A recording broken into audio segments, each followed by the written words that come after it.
கிறிஸ்துவில் பிரியமானவர்களே, இந்த நாளுக்கான தினசரி தியான வசனம் மத்தேயு எழுதின சுவிசேஷம் 16வது அதிகாரம் 13வது வசனம். மத்தேயு 16:13. Matthew 16:13. பின்பு இயேசு பிலிப்பு சசரியாவின் திசைகளில் வந்தபோது தம்முடைய சீஷரை நோக்கி, மனுஷகுமாரனாகிய என்னை ஜனங்கள் யார் என்று சொல்லுகிறார்கள் என்று கேட்டார். அதாவது இங்க கர்த்தராகிய இயேசு கிறிஸ்து தான் யார் என்பதை அந்த சீஷர்கள் எந்த அளவுக்கு அறிந்து கொண்டார்கள் என்பதை அறிந்து கொள்ளும் விதமாக கேட்குறாரு. இது இவர் பப்ளிக் ஒப்பீனியனோ தன்னுடைய ஸ்டேட்டஸ் எப்படி ஆயிடுச்சுன்னு சொல்கிறக்காக கேட்கல. பட் ஆனால் முன்னாடி நான் முதல்ல இந்த செசரியா பிலிப்பாய் ஏன் இங்கே கேட்குறாரு அப்படின்னு சொல்லி பார்த்தீங்கன்னா, இந்த செசரியா பிலிப்பாய் மவுண்ட் ஹெர்மோனோட அதற்கு கீழே உள்ள யோர்தான் நதிக்கு பக்கத்தில் உள்ள ஒரு பட்டணம். இது என்னென்னா, அந்த காலகட்டங்களில் இங்கே ரோமன் வர்ஷிப் என்று சொல்லக்கூடிய ரோமாபுரியில் உள்ள சீசர் ராயர்களை ஆராதிக்கக்கூடிய ஒரு இது. இங்கே என்ன இருந்துச்சுன்னா, முதல்ல பான் என்று சொல்லக்கூடிய கிரேக்க கடவுளுடைய ஒரு ஆலயம் உண்டு. அதுக்கப்புறம் நீங்கள் இங்கே பார்த்தீங்கன்னா சீசர் அகஸ்தஸு, அப்புறம் ஜியஸு, அப்புறம் கிரேக்க மொழி கடவுள் பான், இப்படிப்பட்ட தேவாலயம், இப்படிப்பட்ட ஆலயங்கள் இருந்துச்சு. இங்கே போய் அவங்களெல்லாம் ஒர்ஷிப் பண்ணிகிட்டு இருந்தாங்க. அவங்க அவங்கள ஆராதிச்சாங்க. இந்த செசரியா பிலிப்பாயில் இன்னொன்று என்னென்னா, அங்கே ஒரு குகையிலிருந்து ஒரு பெரிய தண்ணி கிளம்பி வரும். ஒரு நல்ல அருமையான ஸ்ப்ரிங்கு. அதுக்கு பேர் gate to the underworld. அதாவது இங்கேருந்து தண்ணி மொத்த உலகத்துக்கும் போகுது அப்படின்னு சொல்லக்கூடியதா. இது இன்றைக்கும் இருக்குது. இந்த சிட்டிக்கு இப்போ பேர் பனியாஸ்ன்னு சொல்லுவாங்க. இது இன்னும் லெபனானுக்கு பக்கத்தில் இருக்குது, நாதன் இஸ்ரேலில் இருக்குது. இன்றைக்கும் இந்த பட்டணம் இருக்குது.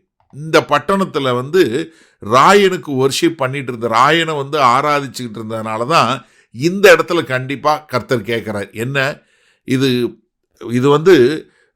பொதுமக்கள் என்னையை பற்றி எவ்வளவு நான் எவ்வளவு பாப்புலர் அப்படிங்கிறதுக்காக இல்லை, நீங்கள் பர்சனலாக உங்களுடைய இருதயத்தில் நீங்கள் யாருங்கிறத புரிஞ்சுக்கிட்டீங்களா அப்படின்னு சொல்லக்கூடியதான்.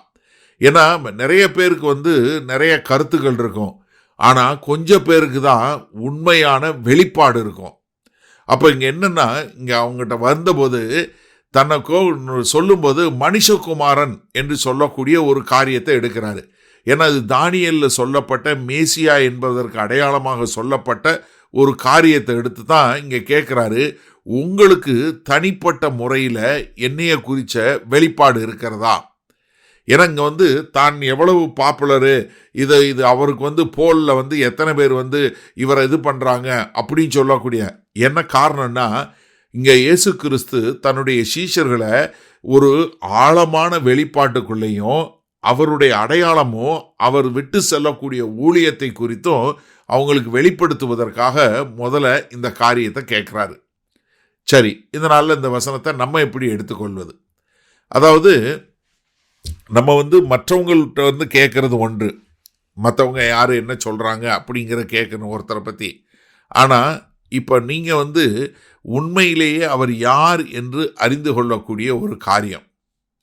ஏன்னா இப்போ நீங்கள் ஒரு கூட்டத்தில் ஒருத்தரை ஒரு தலைவரை பார்க்குறதுக்கும் அவர் தலைவர் என்று தெரிஞ்சு கொள்வதற்கும், அந்த கூட்டத்தில் இருக்கிற நீங்கள் ஒரு தனித்து அவரோட உறவில் இருந்து அவருடைய பிள்ளை என்கிற ஒரு ஸ்தானத்தில் வருவதற்கும் பெரிய வித்தியாசம் உண்டு. ஏன்னா கூட்டத்தில் எல்லாரும் நின்று ஐயோ அவர் தான் தேவன் என்று சொல்வதற்கும், நீங்கள் அவருடைய பிள்ளைகள் என்று சொல்லக்கூடிய ஒரு அங்கீகாரம் பெற்றவங்களா அவரோட போய் நீங்கள் என்னுடைய தகப்பன் என்று சொல்லக்கூடிய ஒரு காரியத்தில் வருவதற்கும் ரெண்டுக்கும் பெரிய வித்தியாசம் இருக்குது. அதனால தான் இங்கே என்ன கேட்குறாரு, நீங்கள் கேள்விப்பட்டீங்கல்ல, நான் யார்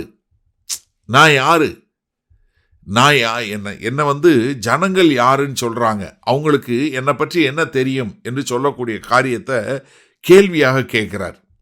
ஏன்னா அவங்களுக்கு என்ன தெரியணும், இவர் யார் என்று தெரியக்கூடியது. அவர் கேள்வி கேட்கும்போது என்ன கேட்குறாரு, ஏன்னா மற்றவங்க யாரை ஆராதிச்சுக்கிட்டு இருக்கிறாங்க, யாரை தொழுது கொண்டு இருக்கிறாங்க, ராயனை தொழுது கொண்டு இருக்கிறாங்க, வேறு கடவுள்களை தொழுது கொண்டு இருக்கிறாங்க.